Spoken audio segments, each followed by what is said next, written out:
Hey YouTube, Freedom Voice here. Want to do a video on the similarities between solid rock and Scientology. And one of the interesting things is, just like in the case of Mica Miller and solid rock, Scientology also had sort of a similar incident where the wife of David Miscavige, who is the leader of Scientology, actually came up missing. She's been missing now for years, and no one knows exactly where she is. But at this point, I do want to kind of refer to an interview done by News Nation where they discussed with J.P. Miller regarding his role in Mica Miller being tracked. They talked quite a bit about J.P. hiring a PI, and also about how Mica complained about the fact that JP, as well as others, were, quote, double agents. I want to go ahead and just kind of roll that video now and sort of react to it. But I did hire the PI before. I did everything I could to stop her from getting a weapon, everything you could imagine. I hired a private eye, and I said, put a tracker on her car, and if she gets anywhere near a gun store, please let me know. I did everything I could think of. and Did that private eye alert you that day? No, I had stopped paying for it about 4 weeks beforehand. What I find interesting is that Scientology also had a similar incident, just like Solid Rock, where David Miscavige's wife, Shelley Miscavige, came up missing. And, you know, you ask anyone in the church, you ask anyone in the organization, where is Shelley Miscavige? And you immediately enlist what I call organized stalkers or stalkers by proxy, who will show up with cameras. They begin filming, video recording, harassing, following you, stalking you, just like what happened in the case of Mica Miller and what she was complaining about. Keep in mind, Mica Miller was complaining about the fact that she was being tracked, she was being stalked, she was being followed.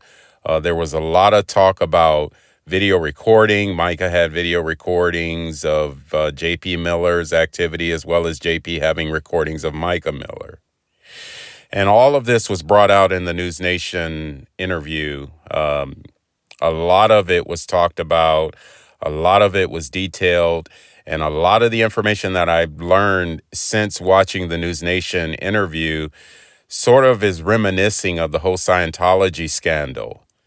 Now, as far as the PIs are hired specifically to surveil. PIs are not hired to stalk. They are allowed to follow a person, take pictures and things like that in the event of sort of surveilling. But there's a difference between surveillance and stalking. What Mica Miller was complaining about was stalking. One of the things that JP brought up over and over and over again was the fact that she was not taking her medicine properly, and as a result of not taking her medicine, she was complaining about she was being followed and harassed, as if to say that she was schizophrenic. And I would beg to differ. When you look at the footage that I detailed on this channel, in the pawn shop as well as the gas station, you can clearly see that Mica was being stalked by individuals in the community. We call it gang stalking or stalking by proxy. Keep in mind, guys, organized stalking is a network of stalkers and harassers that participate in a prolonged psychological, physical stalking and harassment and torture of a person. And that is exactly what Mica was complaining about, and which I believe was the motive as to the reason why she went and purchased the firearm at the pawn shop.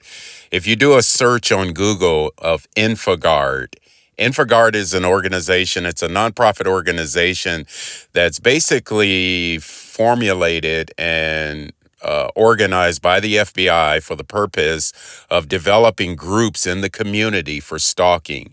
InfoGuard is a partnership between the Federal Bureau of Investigation and members of the private sector for the protection of U.S. critical infrastructure. Through seamless collaboration, InfoGuard connects owners and operators within critical infrastructures to the FBI to provide education, information sharing, networking, and workshops on emerging technologies and threats. InfoGuard members include business executives, entrepreneurs, lawyers, security personnel, military and government officials. In addition to that, InfoGuard also provides IT professionals, academia, and state and local law enforcement. And all of it is sort of a collaborative effort of working together throughout every state and every locality nationwide through the fusion centers. There are fusion centers set up in every state. You can see here in the locations tab on the website, in every state, they have InfoGuard offices as well as fusion centers set up for the purpose of sort of tracking, surveilling, as well as harassing individuals in the community. I mean, these are people who are actually paid to sort of track and surveil and sort of stalk. Now, in the interview with John Paul Miller, he did mention the fact that he hired a PI. The PIs are responsible for organizing groups in the stalking by proxy through fusion centers, through InfoGuard, for the purpose of tracking, stalking, and harassing. That is the reason why you see a lot of individuals following Mica Miller at the pawn shop, at the gas station. This is all organized stalking, guys, and it's designed to create psychological trauma, post-traumatic stress for the purpose of essentially forcing a person to commit suicide. Now, I'm not saying that Mica Miller committed suicide. I'm simply saying that this was a program ran against Mica Miller for the purpose of making it seem like she was mentally ill. And a lot of this we see taking place as well in Scientology. This is what Scientology really has perfected over the years. And it's brought out in a lot of their videos, as well as a lot of people who defect away from Scientology. They talk a lot about the stalking, harassing, following, and including violence. Always attack, always attack. Always attack. Never defend. Attack, attack, attack. If there's no evidence, manufacture it. Come up with something. Feed lurid sex, blood crimes to the press. That is Scientology policy, and that's what they do. All right. I just want to reiterate the fact that when you hire a PI, surveillance is legal. But if you're hiring a PI to stalk or stalk by proxy or perform what's called organized stalking or gang stalking, that's illegal, guys. Just want to kind of look at South Carolina state code law as it relates to stalking. How does it define stalking? It says stalking means a pattern of words, whether verbal, written, or electronic, or a pattern of conduct that serves no legitimate purpose and is intended to cause or does cause a target person and would cause a reasonable person, number one, death, whether it be the individual themselves or their family members. Number two, assault upon a person or a family member. Number three, bodily injury. Number four, criminal sexual contact, whether it be physical contact or emotional, as well as kidnapping. Now, keep in mind, guys, in the News Nation interview, John Paul Miller did refer to the fact that he hired a PI, and this is where he referred to that. She came over to the house. The last time I saw her was a few weeks before she passed away. We spent about 4 hours together, and we hugged and kissed, and she was in and out of psychotic conversations. She would say, you know, one thing about double agents that are following her. That was one of the phrases she would use when she was off her meds, double agents. The letter, the email that you wrote to Mica, apologizing for hiring a PI, tracking her, messing with her tires, and posting a topless photo of her. You wrote that, you say, yes, but sir. Now you're saying that you didn't actually do these things. I did the PI thing, but so over the years what I've learned with her is when she's in a delusional state of mind, I have to play into it in order to get her back on medicine. But I did hire the PI before. I did everything I could to stop her from getting a weapon, everything you can imagine. I hired a private eye, and I said, put a tracker on her car, and if she gets anywhere near a gun store, please let me know. I did everything I could think of. And did that private eye alert you she never, that day? No, I had stopped paying for it about 4 weeks beforehand. Yeah. Why? Running out of money, and people telling me that she was totally fine and I'm wasting my time. Now, this is exactly what Scientology does. This is the backbone of their cult organization, is to basically stalk, harass, and follow ex-members, people who defect away from Scientology. At this point, I want to sort of introduce an interview from an ex-Scientologist, and they talked to a person who was hired as a PI to sort of track, surveil, and follow them. I think this is very, very reminiscing and very, very in line with what happened with Mica Miller, and that is kind of the reason why I'm sort of inserting this here at this point. Hello, everyone.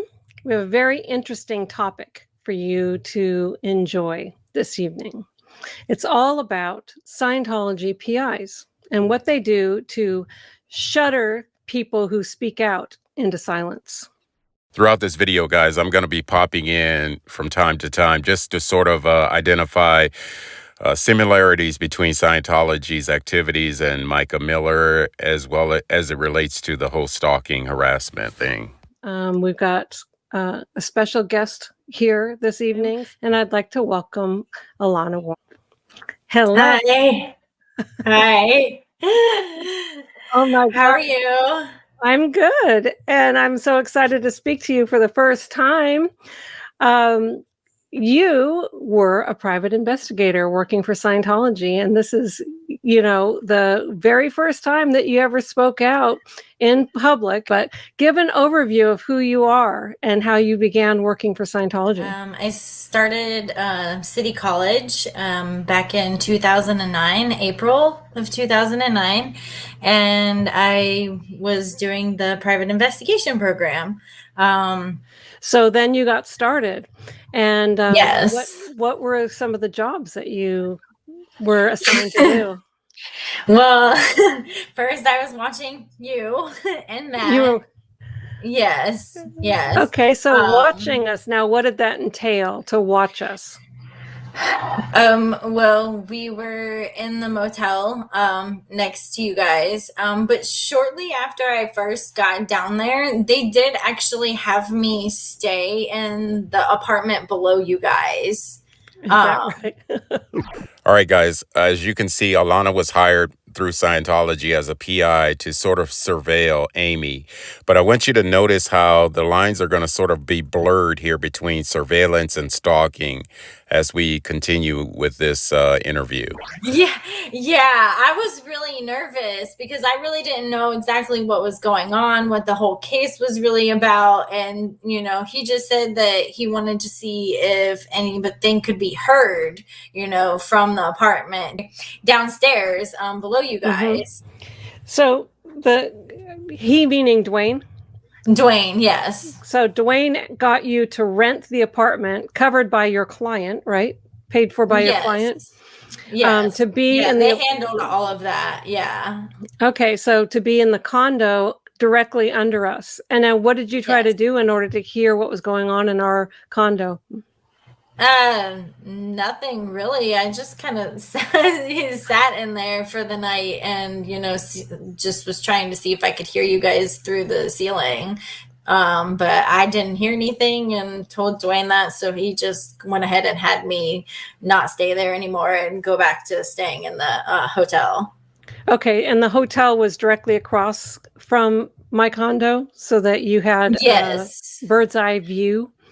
Yeah, there was direct line of sight to you guys' apartment from the kitchen window. There was a camera set up in there that was pointed at the balcony, and it was connected to a monitor, and that was also connected to a DVR, so it was being recorded as well.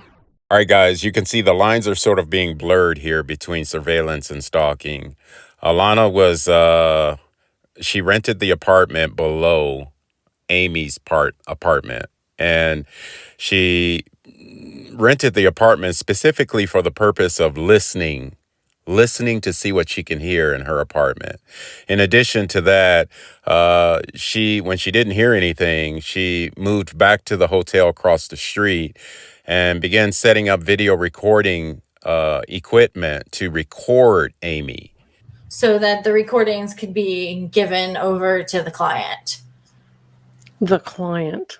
Yeah. Yeah, and Yeah. David Miscavige, who I think is just a creepy sexual pervert, and he wants to see inside my apartment. I mean, Yeah. it's just unbelievable. Okay, so did you get any juicy footage? No. No. Yeah. No, not really. I hope I was wearing my PJs. Well, I wouldn't have had the curtains Oh. open, I don't think, but oh my God. What an invasion of privacy. You guys do it the whole time I was in that condo? Oh, yeah. Yes. That was 7 months. Really? Yeah. You see, here, guys, is where I believe the lines are being blurred. As Amy mentioned, 7 months she was being recorded in her condo, day and night. According to Alana, they recorded her, not only audio recording, but video recording. And specifically, the reason why they did this was, as Amy mentioned, for David Miscavige. He was the one that was wanting her to be recorded. That sounds like stalking and sexual harassment to me. Oh, great. When I started in August, I started with you guys, and then that was all the way until the end of the year. I don't think I started working on the case with Mike and them until like the very end of the year, the beginning of the year. So it was about 6-7 months. Okay. So one of the things you said was one person would be in the room watching while other investigators were posted in different positions in their cars waiting for them to leave so we could follow them. We had a setup where we would watch them at their warehouse through a tiny hole in the woods that Dwayne said he personally made. I spent the first couple of days riding with Dwayne in his vehicle so he would show me the ropes. So he created a hole in the woods. Yeah. There was fence and there was woods and there was like this tiny little hole that you had to like look through. It was not fun when you had to sit in that position. Nobody wanted to sit in that position. Yeah. Plus, it was summer in Florida. You're out in the woods getting eaten alive. We were in our car back there. Oh, okay. There was enough room for the vehicle to sit back there. Yeah. Oh, I see. That's very smart. All right. So you can see here that Scientology PIs, they rent apartments, they rent hotels. They sit in cars, they rent cars, and actually stalk people that way. This is stalking by proxy. This is not surveillance. This is not something that PIs are legally able to do. This is very illegal. But they're doing it under the guise of something that is legal, and that's private investigative work. This is Dwayne Powell with Alana there. This was during the time when you were stalking us, right? Yes. Okay. And one thing I wanted to read was from Scientology's policy, counterattack tactics. It says, when identified or even suspected as the instigator, drop a project which includes at least 3 channels to cost him his job. Drop a second project at once to survey and discover what the person really is defending and threaten it effectively. Execute the projects rapidly. That's L. Ron Hubbard. That's what Scientology likes to do to anyone who is speaking out. I mean, all of this activity was done because I told the FBI and I told the media that David Miscavige was physically beating people at the international headquarters. There was a lot of specifics of what is considered torture going on and things like that.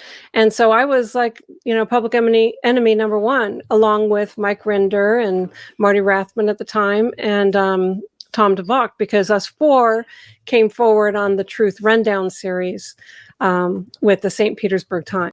As in the case with Scientology, when Amy reported David Miscavige to the FBI as well as the media, they began stalking and harassing her. The same, I believe, took place with Mica Miller when she threatened to report Solid Rock as well as J.P. Miller to the IRS. Among other things she complained about, including abuse and harassment. We're whistleblowers. And they don't want their Yes. crimes to be known. And so you're on a team that's to chase us out of town. Yeah. Chasing town. Right. Yeah, he was trying to ruin the business that you guys had with the reselling of the furniture and everything through the warehouse. Like he was going to the auctions himself undercover, trying to buy everything before Matt could buy it so that you guys wouldn't have anything to buy. It's interesting that the same thing was happening to Mica Miller that was happening to Amy. All of Mica's finances, her firearms, were locked up in a safe and completely controlled by JP for the purpose of manipulating her and forcing her into silence so that he can control her. What a scumbag.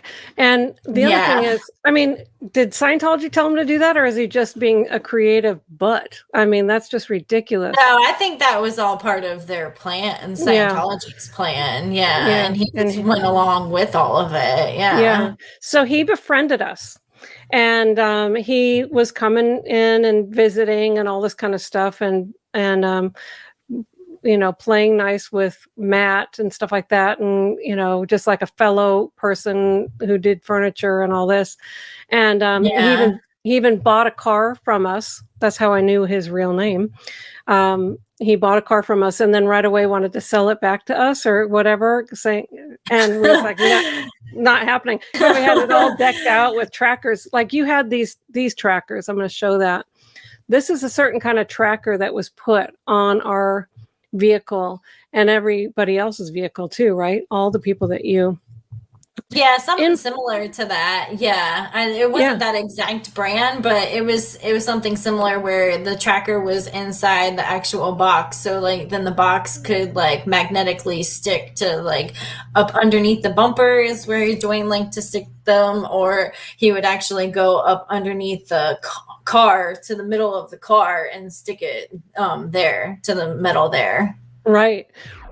Once again, just as in the case with Mica Miller, trackers were placed on Amy's car just as they were placed on Mica's car. And the trackers were specifically for the purpose of tracking her around town so that the stalkers and the people that were harassing her would know where she is at all times. We knew we were being tracked because there's no possible way that someone could follow us. The private investigators were not just covertly following us, they were overtly following us as well. And we would lose them, but then be found.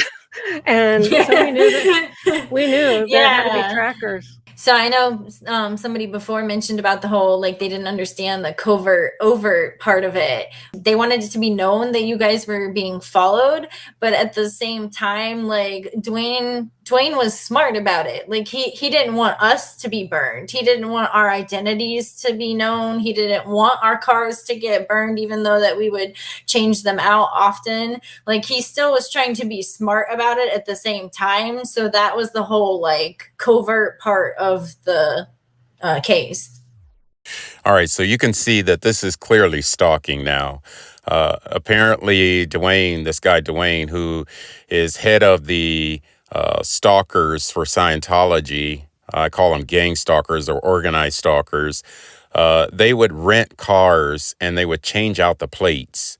And the stalkers, Alana here was one of the stalkers for Amy. And she talks about how clearly here she says that she, was sort of following her around town in different cars with different plates on the car for the purpose of creating, they talk about covert and overt stalking.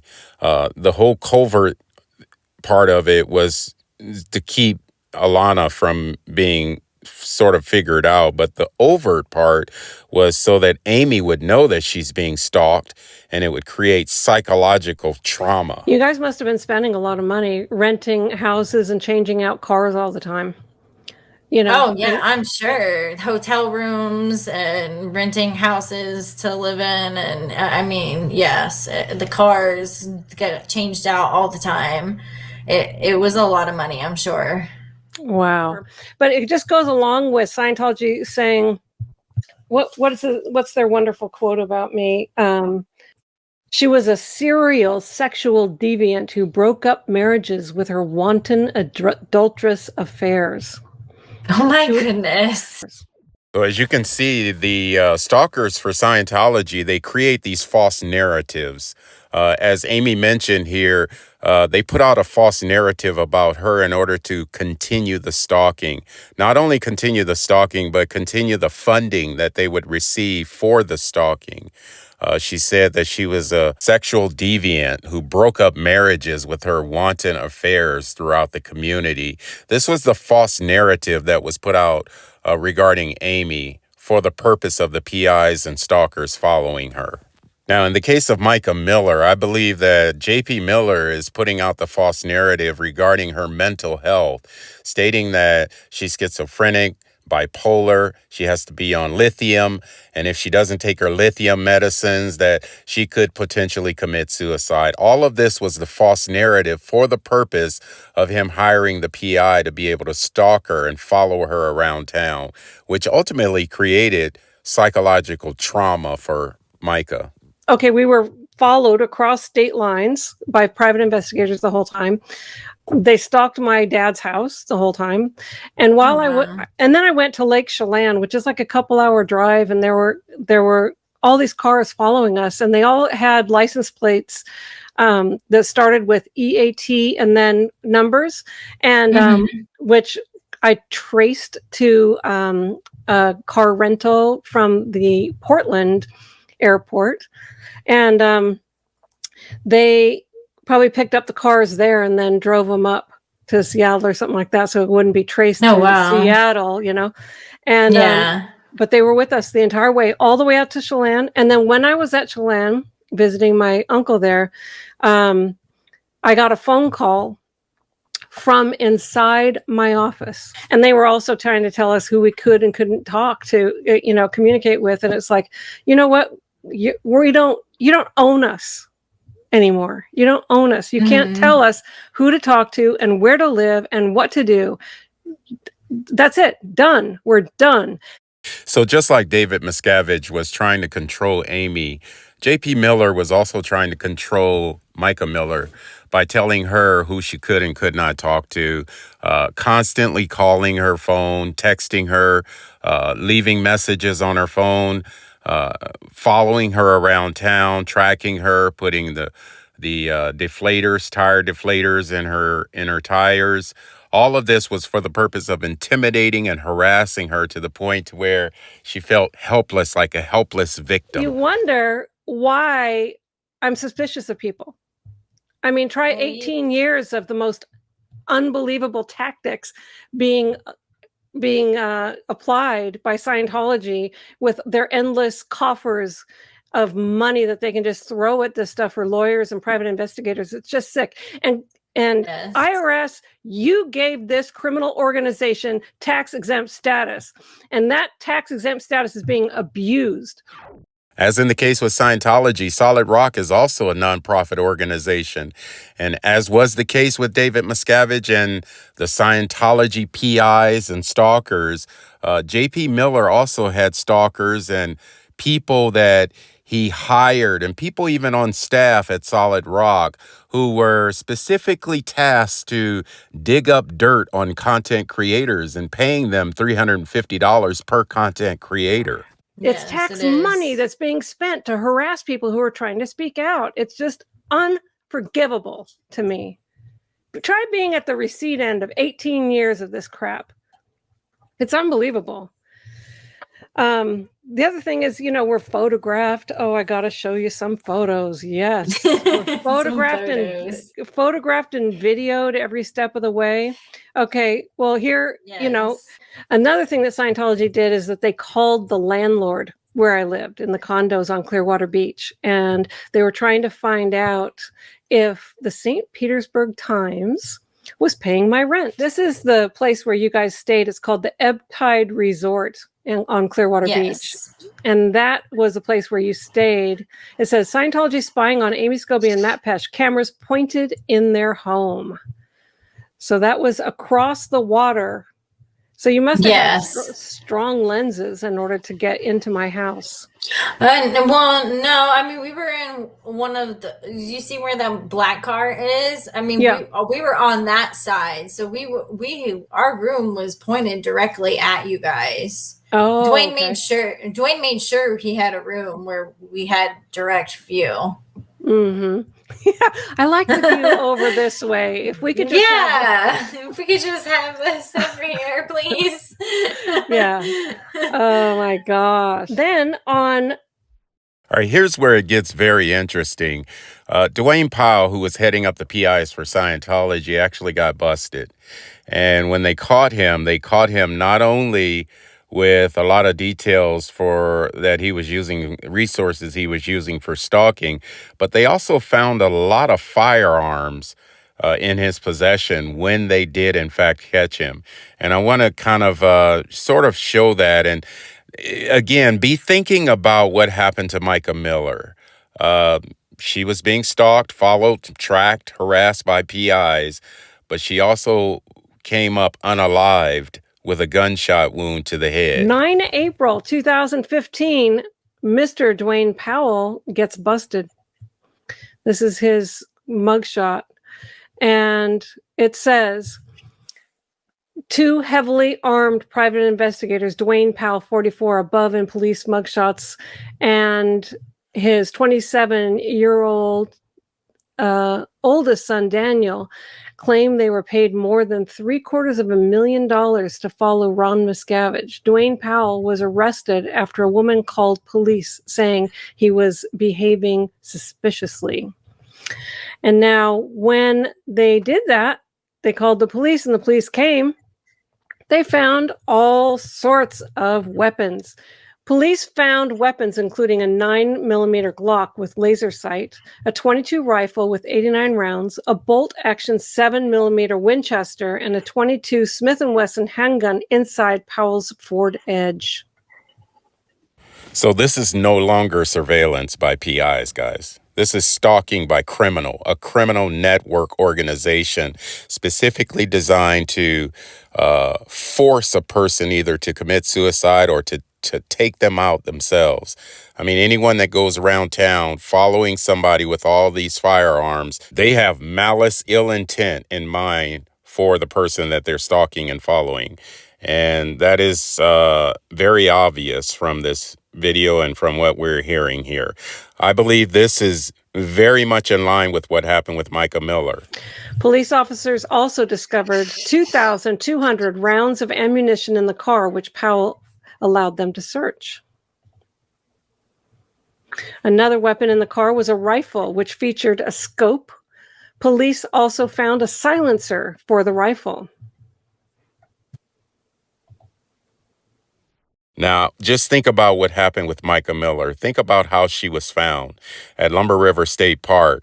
Her body in one location, firearm in another location, spent live rounds over 100 feet away from her body.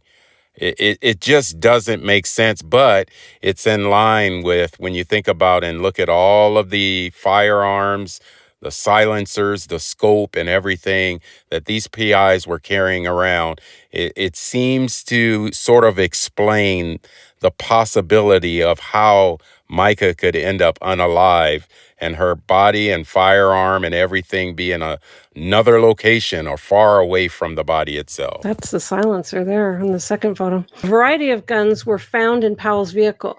Powell later said he had the weapons for target practice, and a farmer he had met in a restaurant had given him permission to shoot on the land. I mean, what a lame. You need all this for target practice? Right? Yeah. This is a good shot of the silencer. You need that for target practice on some farmer's land that you met at a restaurant? Yeah, I I mean, don't believe that for a minute. yeah, I don't either. Want to know what else he had? Police found a detective badge and a stack of license plates Powell admitted taking from rental cars in various states in the vehicle. I mean, you can't make this up, guys.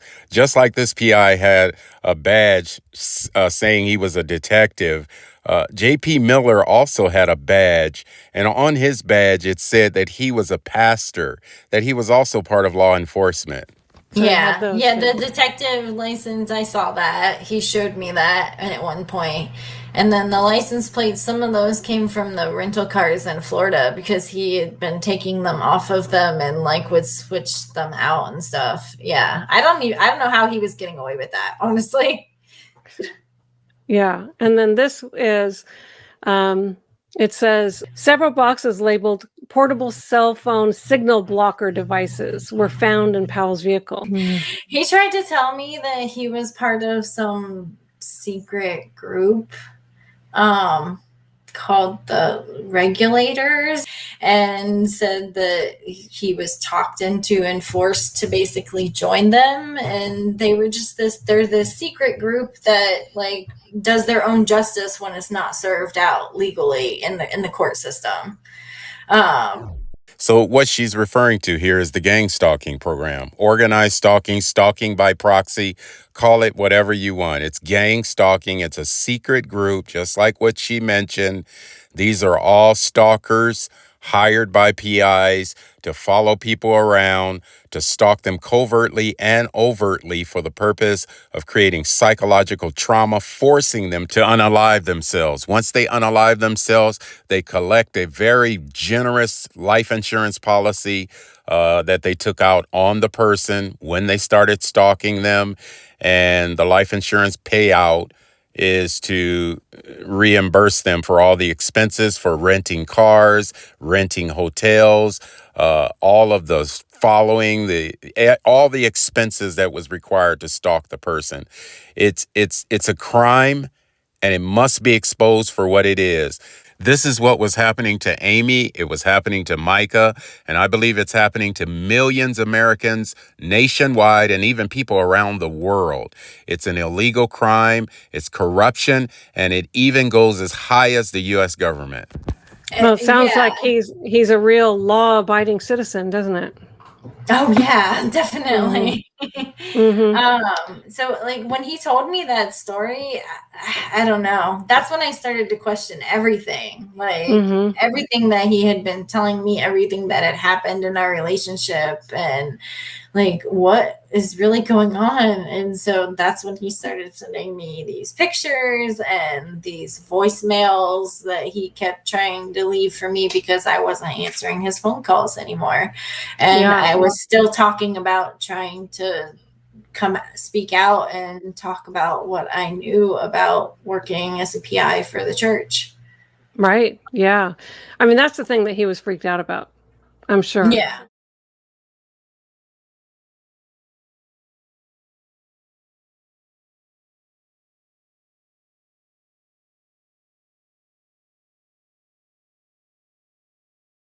But thank you for your little tip. I sent him a message and I'll read you guys what I wrote. It said, "Hi, Dwayne."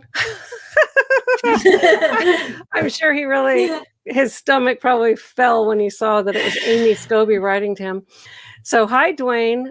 I'm surprised you've never reached out to me to apologize for being a Scientology PI, trying to befriend us, secretly videoing into my home, placing trackers on my car, dumping dead rats in my pool, trying to sabotage our work, following us around to chase us out of Clearwater. I told you the truth, that we were blowing the whistle on severe abuse at the highest levels of Scientology, and I was working with the FBI to hopefully get the abuse to stop. Meanwhile, you were the criminal's enforcer, not just on me and Matt, but on others who were trying to get justice. God sees everything. I know you were paid, but there is a difference between right and wrong. And what you did was wrong. You tried to get me to go to the mall with you alone when Matt was at the auction, which I refused. I'm sure it was Scientology saying to do that to catch me in the act. I bet they had all kinds of criminal, slimy orders for you. But why wouldn't you confess? Are you afraid of the organization you enabled? To the degree that you helped them silence us, more people were abused and hurt. One man had to lick a bathroom floor for a half hour after being beaten for disagreeing with the sadistic treatment of their top executives. I was one of only a few people trying to do something about it. When you were caught tailing Ron Miscavige Sr., rest in peace, I thought maybe you would come clean. Still silence. Other PIs have come forward and they're still standing. Yes, it takes courage and knowing that despite any consequences, truth is what matters. Amy Scobie, 30 May 2023. And Alana, you are brave and you are appreciated because you're still standing. And Thank you. yes, and the ex-Scientology community and all of the supporters of SPTV and of our work in exposing Scientology are behind you. Okay. Thank you. I appreciate that because, like I said, I've stayed silent for so long, but I've just come to this point in my life, you know, and I have a daughter and I just want to do the right thing. You know, I don't want to keep going in my life knowing this information and not speaking out about it. Right. You did the right thing and you are so appreciated. So I thank you so much, Alana, for being with me tonight and exposing all of the criminality that goes on behind the scenes in the world of private investigators for Scientology. Oh my gosh. Well, God bless you for speaking out. And I hope, only good things for you and your family. Thank you. You as well. Thank you and goodbye. Thank you. Thank you. Bye.